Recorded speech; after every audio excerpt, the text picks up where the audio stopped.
Salvation of India வழங்கும் ஜீவ வார்த்தை தேவ செய்தி. Pastor K. Moses Mariappan, Madurai. ஆண்டவருடைய நல்ல நாமம் மகிமைப்படுவதாக.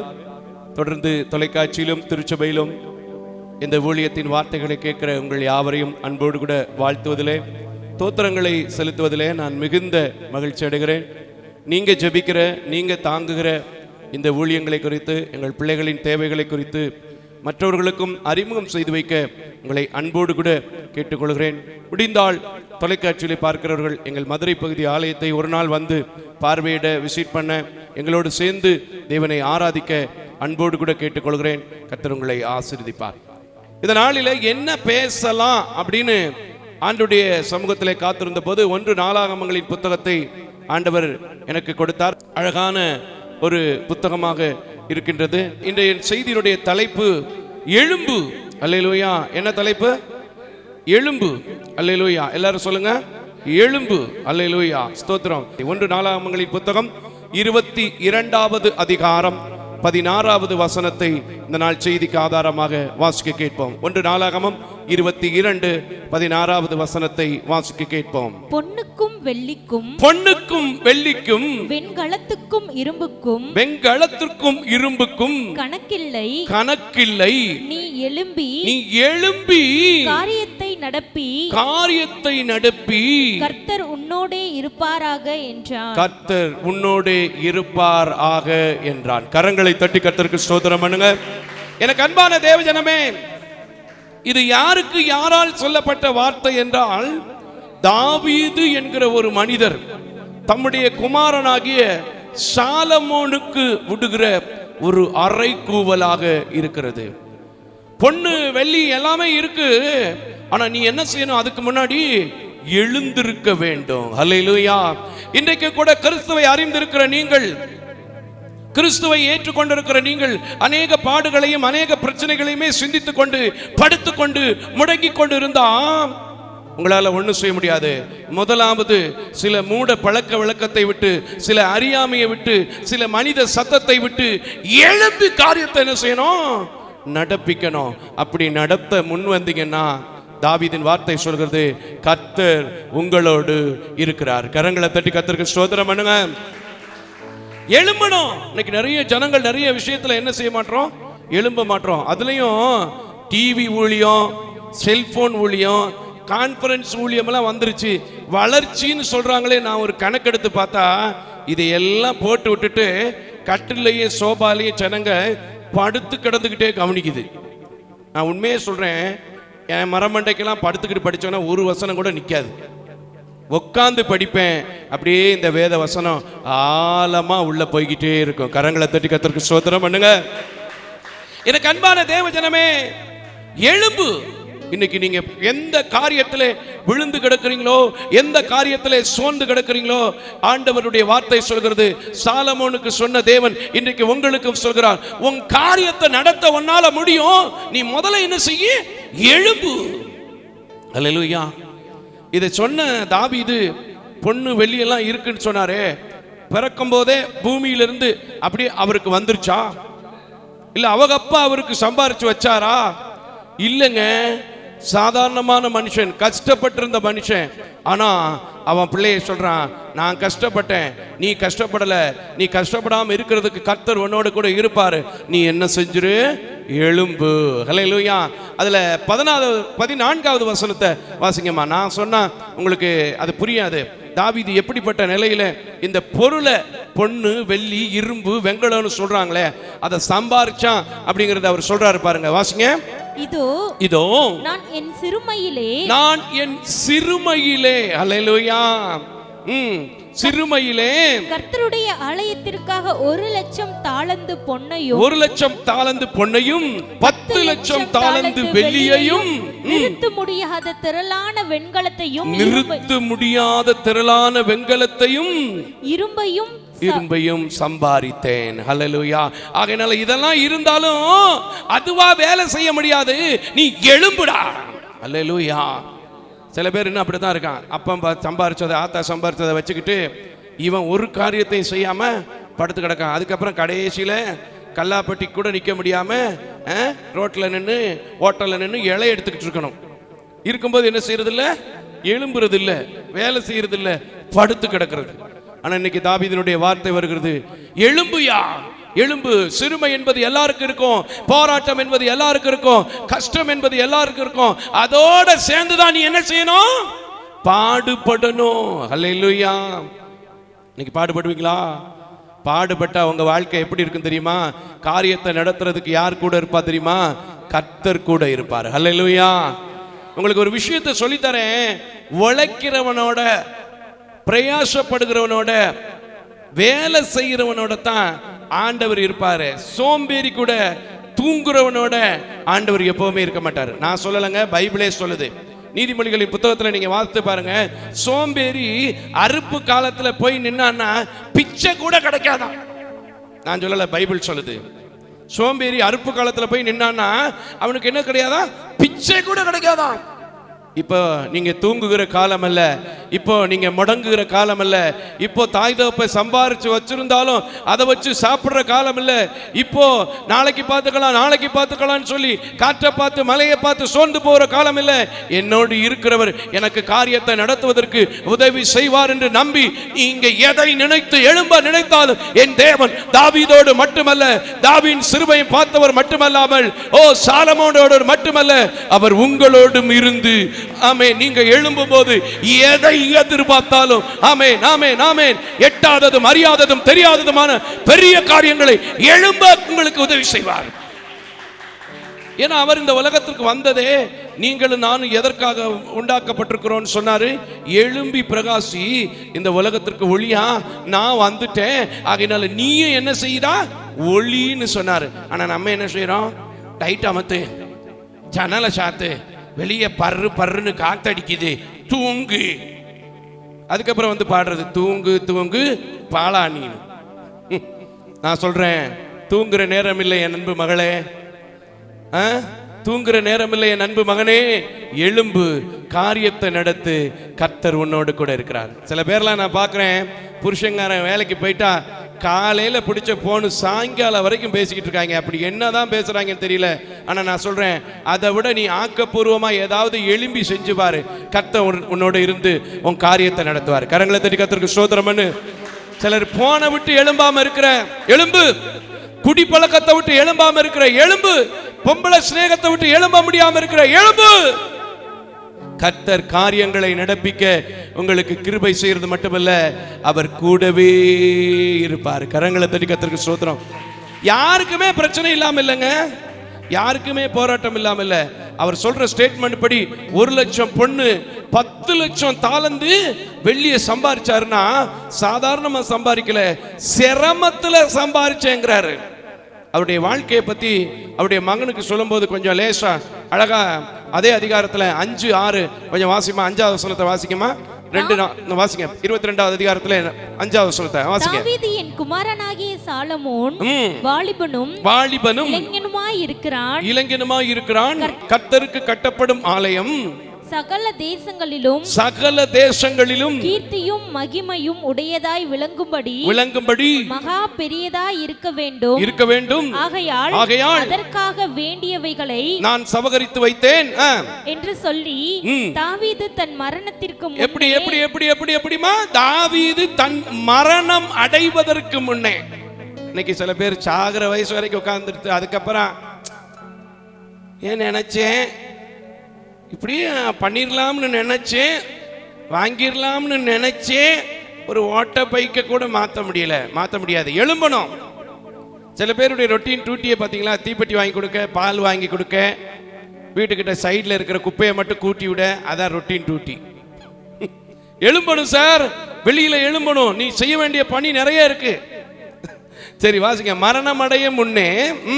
மரணத்திற்கு முன்னே திரளாய் சௌதரித்து வைத்தான். ஆமென். அவன் தன் குமாரனாகிய சாலமோனை அழைத்து, ஆமென், அவரோட பேசும்போது தான் இதை சொல்றாரு, எழும்புன்னு. தன் குமாரனாகிய சாலமோனை அழைத்து, இஸ்ரவேலின் தேவனாகிய கர்த்தருக்கு ஆலயத்தை கட்டுகிறதற்காக அவனுக்கு கட்டளை கொடுத்து சாலமோனை நோக்கி, என் குமாரனே, நான் என் தேவனாகிய கர்த்தரின் நாமத்திற்கு. இதெல்லாம் உங்களுக்கு தெரியும். ஒரு ஆலயத்தை கட்டணும்னு நினைச்சேன்பா, ஆண்டவர் நான் சொன்னதை கேட்டு நிறைய ரத்தத்தை சிந்திட்ட, நிறைய யுத்தத்தை பண்ணிட்ட, வேண்டாம்னு சொல்லிட்டாரு. ஆனா நீ என்ன செய்யணும்? கட்டணும். அதனால வயசை பத்தி, சூழ்நிலையை பத்தி எல்லாம் கவலைப்படாத. அவங்க கூட நம்ம ஊர் மக்கள் இருக்கிறாங்க, எழும்பு, காரியங்களை நடத்து, கர்த்தர் உன்னோடு கூட இருக்கிறார். ஹல்லேலூயா. இந்த தாவீது நான் ஏற்கனவே சொன்னல, அவர் என்ன செல்வ சீமானான்னு. அவருடைய நிலைமையை பத்தி சங்கீதம் 78ல 70வது வசனத்திலிருந்து என்ன போட்டிருக்கு கொஞ்சம் வாசிங்க பாருங்களேன். ஏன்னா எனக்கெல்லாம் ஆசை தாங்க, நிறைய செய்யணும்னு ஆசை தாங்க. அந்த ஊருக்கு போகணும், இந்த ஊருக்கு போகணும், அவருக்கு கொடுக்கணும், இவருக்கு கொடுக்கணும், அதை பண்ணணும், இதை பண்ணணும். சூழ்நிலை சரியில்லை பிரதர். எப்படிப்பா சரி இருக்கும்? இருக்கிற இடத்துல வாய் பேசிக்கிட்டு இருந்தா சரியாகுமா? எழும்பணும். மோசஸ் மாரியப்பன் எழும்பினால தான் கீழ் மாடி முடிச்சு, மேல் மாடி முடிச்சு, இன்னைக்கு அடுத்த மாடியும் கட்டுறதுக்கு நம்ம என்ன செஞ்சுட்டு இருக்கிறோம்? கேட்டுக்கிட்டு இருக்கிறோம். இன்னைக்கு நீங்களும் கேட்கணும், நான் எழும்புவேன், என்னோடு இருக்கிறவரை தெரிந்து கொண்டேன், காரியங்களை நடத்துவதற்கு நான் போக போறேன்னு சொல்லுங்க. காரியம் கைகூடி வர்றோம். கரங்களை தட்டுங்க. அல்லேலூயா. எனக்கு அன்பான தேவஜனமே, வாசி மக்களே அந்த வசனத்தை நல்லா இருக்கும் பாருங்க. தம்முடைய தாசனாகிய தாவீதை தெரிந்து கொண்டு ஆட்டு தொழுவங்களிலிருந்து அவனை எடுத்தார். ஆட்டு தொழுவத்திலிருந்து எடுத்த மனுஷன் 1 லட்சம் பொண்ணு 10 லட்சம் வெள்ளியை சம்பாதிக்க முடியுதுன்னா, அதை விட நீங்க மேல நல்ல ஆஸ்பத்திரியில பிறந்திருப்பீங்கல்ல. அப்ப உங்களால ஏன் சம்பாதிக்க முடியல? எழும்ப முடியல. உங்களோட இருக்கிறத யாருங்கிறத இன்னும் சரியா நீங்க புரிஞ்சு கொள்ள முடியல. நான் அதனாலதான் தொலைக்காட்சியில பாக்குறவங்களுக்கும் சொல்லுவேன், திருச்சபையில் இருக்கிறவங்களுக்கும் சொல்லுவேன், 2 கண்ணும் தெரியாத இந்த மோசஸ் மாரியப்பனை நடத்துகிற ஆண்டவர் நல்லா கையு காலு கண்ணு வச்சிருக்க உங்களை ஏன் நடத்த மாட்டாரு? எழும்பணும். வாசிருங்க மக்களே அந்த வசனத்தை 72 வரைக்கும் கடைசி வரைக்கும் வாசிரு மக்களே. கரவலாடுகளின் பின்னாக திரிந்த அவனை தம்முடைய ஜனமாகிய யாக்கோபையும். ஏன் 72 வாசிக்க சொன்னேங்கிறதுக்கு பின்னாடி ஒரு அர்த்தம் இருக்கு, சொல்லி தரேன் பாருங்க. தம்முடைய சுதந்திரமாகிய இஸ்ரவேலையும் மேய்ப்பதற்காக அழைத்து கொண்டு வந்தார். இவன் அவர்களை தன் இருதயத்தின் உண்மையின்படியும் மேய்த்து தன் கைகளின் திறமையினால. ஹல்லேலூயா. உங்களுக்கு திறமை கொடுக்காம இருந்திருக்காரா? யாருக்காவது திறமையே இல்லையா? கை செயல்படாமையா இருக்கு. செயல்பட்டா என்ன செய்யணும்? நல்ல தலகாணி இங்கிட்டு கொஞ்சம் தள்ளி வை, தலகாணிய பின்னாடி போகுது. இதுக்கா கை இல்ல. திறமையினால பொண்ணை சம்பாதிக்கணும், திறமையினால வெள்ளியை சம்பாதிக்கணும். எல்லாருக்கும் மரணம் ஒரு நாள் சம்பவிக்கும். அதுக்கு முன்னாடி உங்க பிள்ளைக்கு நீங்க சாலமோனை போல என்ன செய்யணும்? நீ எழும்புப்பா, வேலைக்கு போப்பா, படிப்பா, இதை பண்ணுப்பா, அதை பண்ணுப்பா சொல்லணும். சில குடும்பத்தில் என்ன வேறு வெக்கக்கேடுனா, குடும்பமே சேர்ந்து தூங்கிட்டு இருக்கு. இப்படி இருக்கு, குடும்பமே சேர்ந்து தூங்கிட்டு இருக்கு. அல்லேலூயா. இன்னைக்கு நான் சொல்றேன், எல்லாம் ஒரு நாள் சீக்கிரத்தில் என்ன செஞ்சிடும்? முடிந்து போகும். நாங்களும் ஒரு நாள் பறந்து போவோம். ஆனா அதுக்கு முன்னாடி எழும்புனா அவருடைய ஒளி உங்க மேல போடப்பட்டிருக்கிறபடினால் நீங்களும் ஒளியாக மாற்றப்படுவீங்க. கரங்களை தட்டி கர்த்தருக்கு ஸ்தோத்திரம் பண்ணுங்க. கரவலாடியா, ஆடு மேய்க்கிறவையா, அவனுடைய கை திறமைக்கு பதில் கிடைச்சிச்சு. அதனாலதான் தான் மகனை பார்த்து சொல்றான், நீ சும்மா இருக்கிற நேரம் இல்லடா, ஏன் கை திறமைக்கு பதில் கிடைச்சது மட்டும் இல்ல, உன்னோட கை திறமைனாலும் இன்னும் அநேகத்தை சபகரிப்ப, நீ எழும்பு ஆலயத்தை கட்டுறதுக்கு. இன்னைக்கு நீங்க உங்க பிள்ளைக்கு சொல்லுங்க, நான் சம்பாரிச்சு வச்சதெல்லாம் செலவழி, நல்லா அனுபவி, பரவாயில்ல, ஆனா அதை காட்டிலும் உன் பிள்ளைக்கு நீ என்ன செய்யணும்? அதிகமா சம்பாரிச்சு வைக்கணும். சில பேர் எப்படி தெரியுமா? பிள்ளைகளை வெளியவே வேலைக்கு விடுறது இல்லை. சில தாய்மார்கள் சில பிள்ளைகளுக்கு நல்ல ஆஃபர் வரும்போது கூட, ஆஃபர் லெட்டர் வந்தும் கூட சில பிள்ளைகளை சில பெற்றோரே தடுத்து வச்சிருவாங்க. பார்த்துருக்கீங்களா? இருக்கா இல்லையா? ஐட்ரா பார்த்துக்கா, டெல்லிக்கா. அப்ப இங்கேயே உட்காந்து குண்டு சட்டியில குதிரை ஓட்டிக்கிட்டு தெரிய வேண்டியதான். யாக்கோபு எப்படி தாயார் சேலையை சுத்திக்கிட்டே வந்தாரோ, கூடார வாசியா குணவாசியா இருக்க வேண்டியதான். என்ன பிரயோஜனம் கடைசியில்? அதுக்கப்புறம் ஐயோ துரத்துறானே ஒன்றும் இல்லாமல் இருக்கனே அப்படின்னு சொல்லிட்டு அப்புறம் அப்படியே வந்து அப்படியே தலகாணிய கையில் கல்லை வச்சுக்கிட்டு பரத்துக்கேறும் படிகள் போலவே என் பாதை தோன்ற பண்ணுமையா எந்த தேவனே. என்ன பிரயோஜனம்? அவனுக்கு தீர்க்க தரிசனம் உரைத்தப்பட்டது, அவர் ஒரு முற்பிதா, அதனால அவருக்கு அது நடந்துச்சு. ஆனா நீங்களும் நானும் எழும்பாத வரைக்கும் இந்த உலகத்துல ஒன்றும் செய்ய முடியாது. அதுல இந்த காலம் இருக்கு பாத்தீங்களா, ரொம்ப கடினமான காலம். கரங்களை தட்டி கர்த்தருக்கு ஸ்தோத்திரம் பண்ணுங்க. அதுலயும் இன்னும் உட்கார்ந்துருப்பேன். இந்த வருஷம் பார்த்துக்கலாம், அடுத்த வருஷம் பார்த்துக்கலாம், அடுத்த மாசம் பார்த்துக்கலாம், அடுத்த வாரம் பார்த்துக்கலாம் இருக்காத. என்கிட்ட இருக்கிற தம்பியவே நான் சொல்லுவேன், உனக்கு நேரம் கிடைக்கிறப்ப எல்லாம் பஜாருக்கு போப்பா, ஏதாவது செய்யி, மன ஊழியத்தில் இருக்கிற நேரத்தில் கரெக்டாயிரு சொல்லுவேன். ஆனால் எவன்கிட்ட கேட்டால் என்ன சொல்கிறான், எங்கன்னே போக முடியுது, வலிக்கிற குறுக்கு. இன்னைக்கு குறுக்கு வலிக்கும், ஆனால் நல்லா சம்பாரிச்சு பின்னாடி சாப்பிடும் போது எப்படி இருக்கும் தெரியுமா? அப்படி சந்தோஷமா, அப்படியே சந்தோஷமாய் அப்படின்னு பாட்டு பாடலாம். கைகளை தட்டி கர்த்தருக்கு ஸ்தோத்திரம். காலம் இருக்கும்போது நம்ம எழும்பணும். காலம் இருக்கும்போது எழும்பணும். காலத்தை விட்டுட்டு நீ எந்திரிக்க நினைச்சாலும் முட்டி வலிக்கும், குறுக்கு பிடிச்சுக்கிறோம், தண்டுவட வலிக்கும். புரியுதா? எழும்பு எழும்பு. அவன் கைத்திறமையினால எப்படி முன்னேறினார் பாத்தீங்களா? நீங்களும் முன்னேறணும். அதுக்கு சில தடைகள்லாம் வரத்தங்க செய்யும். சில தடைகள்லாம் என்ன செய்யும்? வரத்தை செய்யும். 2 சாமுவேலின் புத்தகத்துல 5வது அதிகாரத்தை எடுத்துக்கொள்ளுங்களேன். அதுல நீங்க படிச்சு பார்க்கும்போது தாவீதை பார்த்து சொல்லுவாங்க, நீ ஊருக்குள்ள வர முடியாதபடிக்கு குருடர்கள் சப்பானி கூட உன்னைய தடுத்துருவாங்கன்னு சொல்லுவாங்க. அந்த வசனம் இருக்கா இல்லையாமா? படிச்சு பாருமா. 2 சாமுவேல் புத்தகம் 5வது அதிகாரம். எனக்கு அந்த வசனம் தேவையில்லை, 24வது வசனம் தான் தேவை. அதனால நான் வீட்டில் இருக்கும்போது ஃப்ரீயா இருக்கும்போது படிச்சு பார்த்துங்க. நீ உள்ள நுழைய முடியாதபடிக்கு குருடர்கள் அப்படியே போட்டிருக்கா இல்லையாப்பா? சப்பானி உன்னை என்ன செய்வாங்க? தடுப்பாங்க. தாவீது முடங்கினாரா? எழும்பிட்டாரு. இல்லடா, என்ன வந்தாலும் சரி, எந்த ஆவிக்குரிய குருடனா இருந்தாலும் சரி, எந்த ஆவிக்குரிய சப்பானியா இருந்தாலும் சரி, ஒரு கையில பாத்துறேன்னு சொல்லி சப்பானி செல்வராஜனுக்கு முன்னாடி நின்னா அப்படியே அவரு அமைதி ஆயிருவாரு. கரங்களை தட்டி கர்த்தருக்கு ஸ்தோத்திரம் பண்ணு. 24வது வசனத்தை வாசி மக்களே. 2 சாமுவேல் 5:24. முசுக்கட்டை செடிகளின் கரெக்ட் தான்டா செய்யறேன், வாசிங்க. முசுக்கட்டை செடியின் நுனிகளிலே செல்லுகிற இரைச்சலை நீ கேட்கும்போது சீக்கிரமாய் எழும்பி போய் அப்பொழுது பெலிஸ்தீரின் பாளையத்தை முறியடிக்க கர்த்தர் உனக்கு முன்பாக புறப்பட்டிருப்பார் என்றார். ஆமென். எந்த காரியத்தை செய்யனாலும் முதலாவது நீ என்ன செய்யணும்? எழும்பணும். சில பேர் பார்த்திருக்கீங்களா, வீட்டுல பொம்பளையால் நல்லா 2 காலையும் நீட்டிக்கிட்டு உட்காந்துக்கிட்டே ஆம்பளையால் எல்லா வேலையும் செய்யும். சில ஆம்பளையால் இருக்காங்க, கட்டின பொண்டாட்டிய ஒரு மிஷின் மாதிரியே பயன்படுத்துவாங்க, எழும்பவே மாட்டான். அக்ரிமெண்ட் போட்ட மாதிரி 2 பக்கம் இருக்கு. ஏன்னா நாங்க தான் ஏன் உனக்கு கொடுக்குறோம், எப்ப பார்த்தாலும் எங்களையே திட்டுறேன் அப்படின்வாங்க அக்காமாரு அம்மாமாரு. அதுல நிறைய தாய்மார்களை எனக்கு இந்த ஊழியத்துல மிகச்சிறந்த பங்காளர்களாய் கர்த்தர் கொடுத்திருக்கிறார். கரங்களை தட்டி கர்த்தருக்கு ஸ்தோத்திரம் பண்ணுங்க. மறுக்கவே முடியாது. பாருங்க, நீ முசுக்கட்ட பூச்சி இரைச்சல் சத்தம் கேட்கும் போது எழும்பு, சீக்கிரமா எழும்பிப்போ. அப்ப உனக்கு கர்த்தர் என்ன செய்வாரு? கூட இருப்பாரு. அந்த ஜனங்களை முறியடிக்கவும் செய்வ. பிரச்சனை இருக்குங்க, போராட்டம் இருக்கும். அதை பார்த்து என்ன செய்யக்கூடாது? பயந்து கொள்ளக்கூடாது. இன்னைக்கு உங்களுக்கு ஒரு தைரியம் வரணும். இல்ல நான் படுக்கிற நேரம் இல்ல, நான் போர்வை எடுத்து பொத்திக் கொள்ளுகிற நேரம் இல்ல, எழும்புகிற நேரம், காரியத்தை நடப்பிக்கிற நேரம்.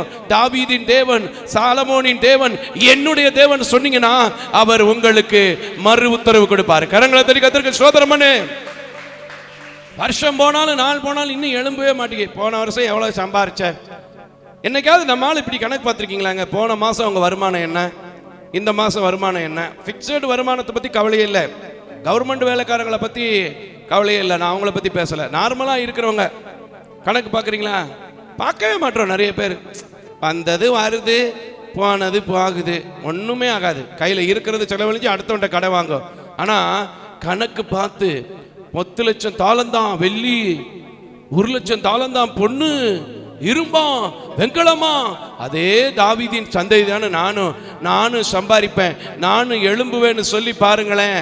அந்த முசுக்கட்ட பூச்சி நுனி இறைச்சலை கண்டு சுகிருதமா எழுந்து போன தாவீது வெற்றி சிறந்தது உண்மை என்றால், சிரமத்தின் மத்தியிலே சிறுமையின் மத்தியிலே அவனால் வெள்ளியும் பொன்னையும் சம்பாதிக்க முடியும் என்றால், இன்னைக்கு நீங்கள் எழும்பும் போது, காரியத்தை நடப்பிக்க முயற்சிக்கும் போது, என் கர்த்தர் உங்களுக்கு வாய்க்க பண்ணாமல் இருப்பது இல்லை.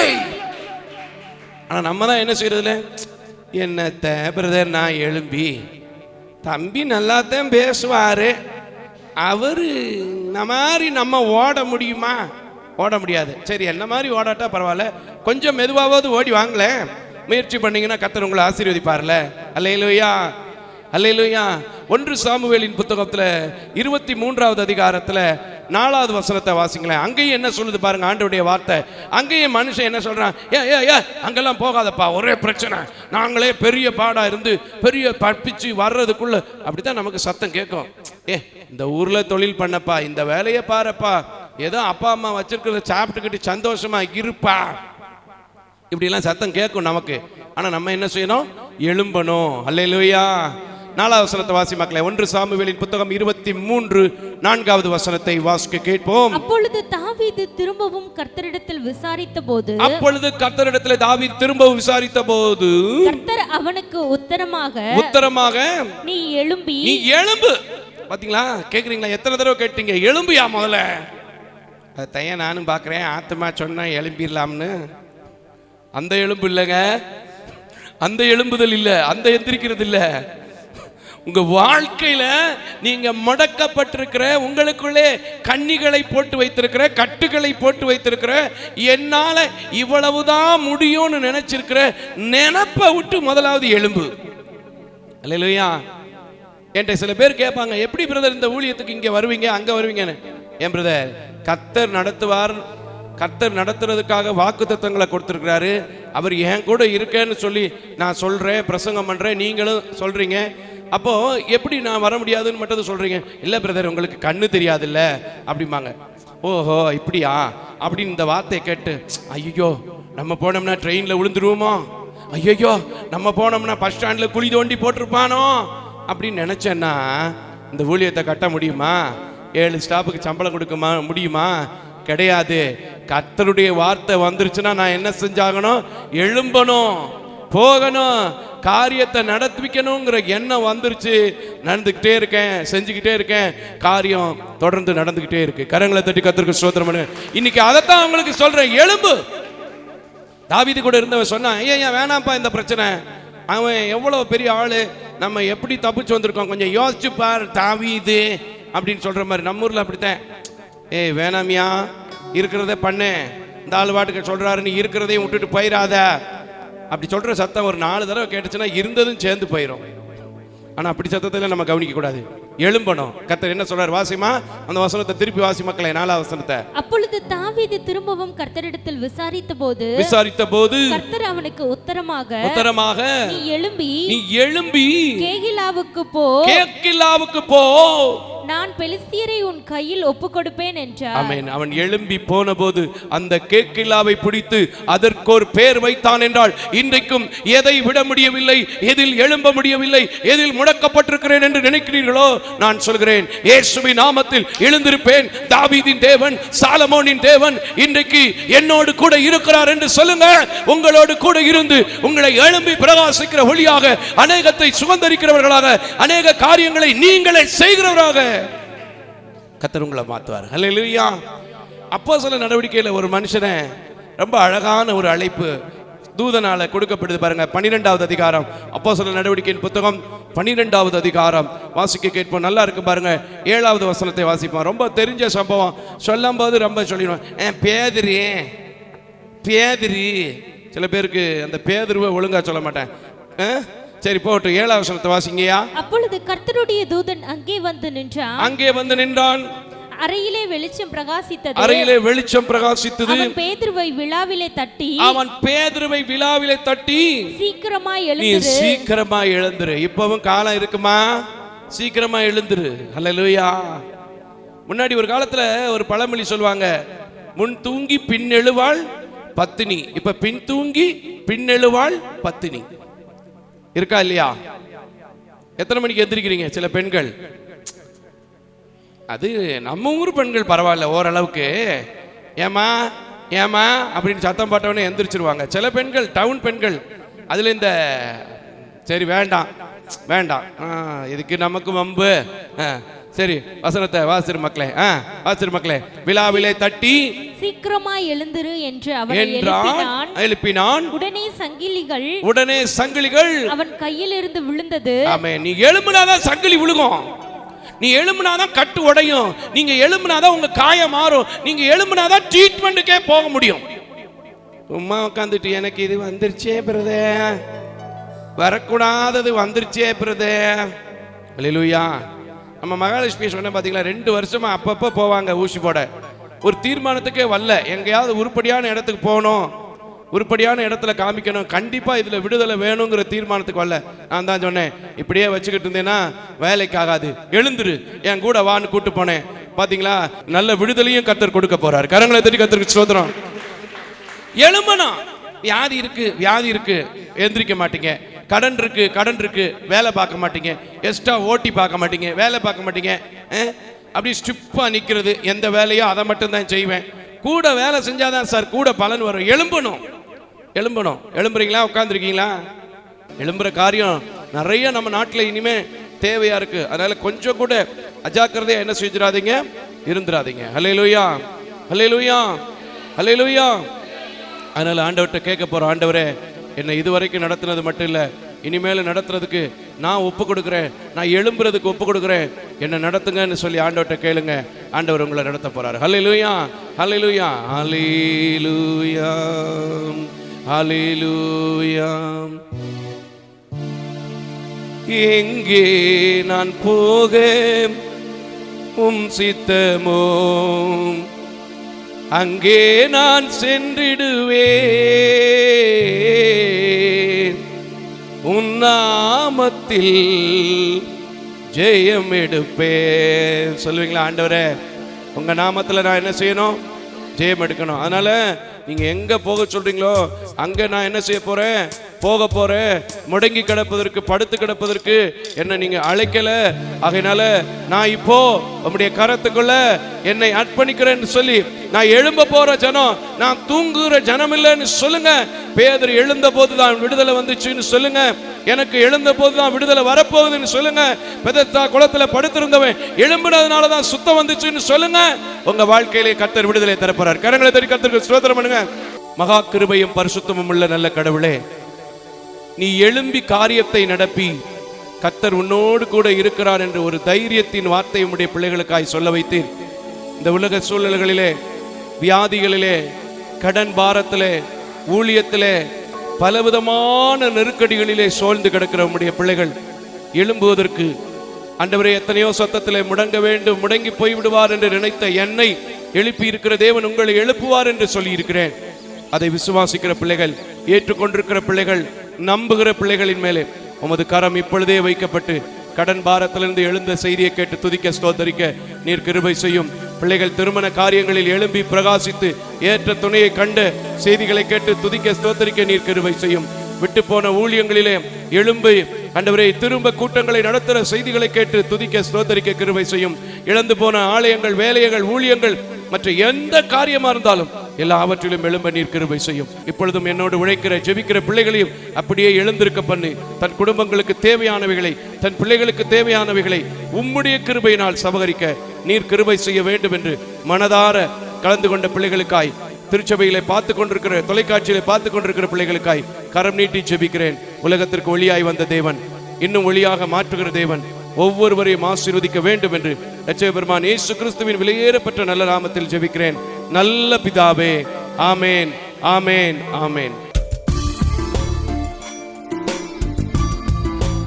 தேவ தரிசனத்தோடு செயல்படும் இவ்வூழியத்தினை உங்களது உதாரத்துவமான காணிக்கைகளால் தாங்க விரும்பினால் எம் Ranjith Kumar, Keputhur branch, State Bank of India, account number 3386424648 IFSC code SBIN 00155669. உங்களது 24 மணி நேர ஜெப தொடர்புக்கு pastor K Moses Mariappan, 2/26 SP Natham அஞ்சல், திருமங்கலம் தாலுகா, மதுரை மாவட்டம் 625706. Phone number 9360383940. அவர் இமெயில் அட்ரஸ் mosespn.k@gmail.com. ஜெபியுங்கள், தாங்குங்கள். தேவன் தாமே உங்களை நிறைவாய் ஆசீர்வதிப்பாராக.